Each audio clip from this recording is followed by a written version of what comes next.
Welcome to my YouTube channel.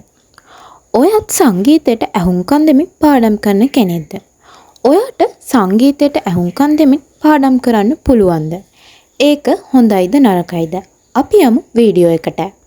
සංගීතයට ඇහුම්කන් දෙමින් පාඩම් කිරීම ගැන ළමයින් අතර විවිධ මතවාද තියෙනවා. ඔයාටත් එහෙම වෙන්න පුළුවන්. සංගීතයට ඇහුම්කන් දෙමින් පාඩම් කරනකොට හොඳ වගේම අහිතකර බලපෑම් එන්න පුළුවන්. ඒ නිසා ඒ ගැන හොඳට හිතලා බලන්න ඕනි. සංගීත වර්ගය, ඔයා පාඩම් කරන ආකාරය, පාඩම් කරන ස්ථානය අනුව සංගීතයට ඇහුම්කන් දෙමින් පාඩම් කරන්න පුළුවන්ද අපහසුද යන්න තීරණය වෙනවා. සංගීතයට ඇහුම්කන් දෙමින් පාඩම් කරන එකේ වාසි අවසි මොනවාද? අපි බලමු.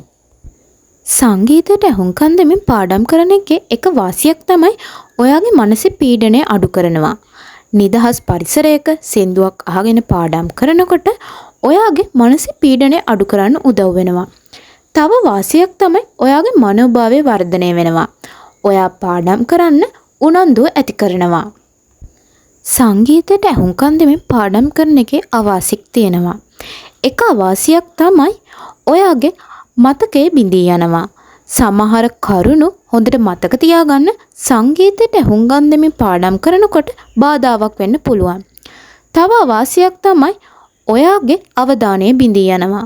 සමහර වෙලාවට ඔයා නිදහස් පරිසරයක පාඩම් කළත් සංගීතයට ඇහුම්කන් දෙමින් පාඩම් කරනකොට ඔයාට පාඩම් කරන්න අවධානය යොමු කරන්න බැරි වෙන්න පුළුවන්. ඉතින් සංගීතයට ඇහුම්කන් දෙමින් පාඩම් කරන එක හොඳද නරකද යන්න ඔයා හිතලා බලන්න ඕන. සමහර වෙලාවට ඒක ඔයාට පාඩම් කරන එකට උදව්වක් වෙන්න පුළුවන්. සමහර අයට ඒක පාඩම් කරන එකට බාධාවක් වෙන්න පුළුවන්. අනවශ්‍ය ලෙස සින්දු අහගෙන ශබ්දය වැඩි කරගෙන හරි ශබ්දය අඩු කරගෙන හරි සින්දු අහන්න යන්න එපා. ඔයා නිවැරදි තීරණ ගන්න. මේක ඔයාට උදව්වක් වෙන්න පුළුවන්. මං හිතනවා අද වීඩියෝ එක ඔයාලට වැදගත් වෙන්න ඇති කියලා. ආයෙත් දවසක තව වීඩියෝ එකකින් හමු වෙමු.